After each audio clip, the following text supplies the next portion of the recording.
brightness on an aggravated battery.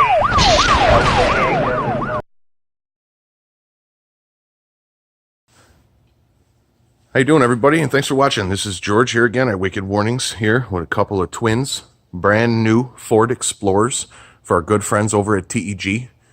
What we do with these is our Wicked Stick in a 6-head version, mounted just below the factory luggage cross member. We also do our LED HAW Duo. I use a LD lens in the reverse, as well as our LIN-6 in all amber, alternating under the grille. We mount the LIN 6 with 3M VHB tape and the 3M adhesion promoter, as well as a little bit of RTV to ensure that they don't ever come off. We've had lights mounted under the grille like this for going on 5 to 6 years now, and no failures as of yet, knock on wood. As you can see by the thin X pattern, we're running an amber and white.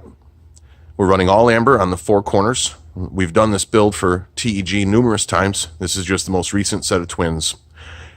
Thanks again for watching Wicked Warnings, your #1 source for construction and strobe light safety and emergency equipment for vans, trucks, buses, cars, UTVs, SUVs, and everything else. Be sure to check the description for the links to each one of these individual products. All except the roof rack. You will get your factory roof rack at your local Ford dealer, but you can check the description and get links to the Wicked Stick, the LED HAW Duo, as well as our LIN 6 LED emergency construction strobe lights, so you can outfit your own Explorer. On a side note, we have another video that is specifically showing you how we go through the firewall of this vehicle. So be sure to check that video out as well. Let me turn the lights off and show you the mounting real quick, and we'll close the video. Before we show you the lights, I'll show you my switch location. It's right here on the dashboard. We like to keep it right there in the factory. And wow, this camera is getting awful funky distortion, I think, from that white screen. There we go. It's our simple 3/4 rocker switch. You drill through, bring your wiring right through this way, and we tie in a lot of stuff back here. And you can see, very easy to see that switch. It lit up when you're driving, so you don't accidentally drive all the way around with your strobe lights on. You can turn it right off and you notice. We tag all of our installs now with our warranty sticker, as well as our installation date right here on the door jamb of most vehicles. So if you happen to be looking at a used vehicle, check the door jamb. We might have actually done some work on it. Up here is a little bit better shot of how we run our Wicked Stick on that factory crossbar. You can see here it's mounted underneath with a couple of brackets.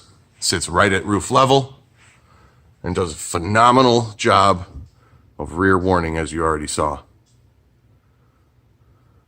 I'll show you in the reverse, but you can't really see the hideaway. It's just mounted from the side there. And then on the grill, here's how we mount our LIN 6. We just use the 3M tape, and we also touch it up with a little bit of RTV around the top edge to protect that tape.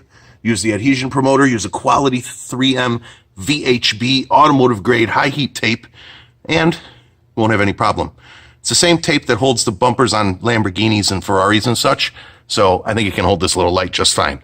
And these are lease vehicles, so this way we keep the damage to a minimum.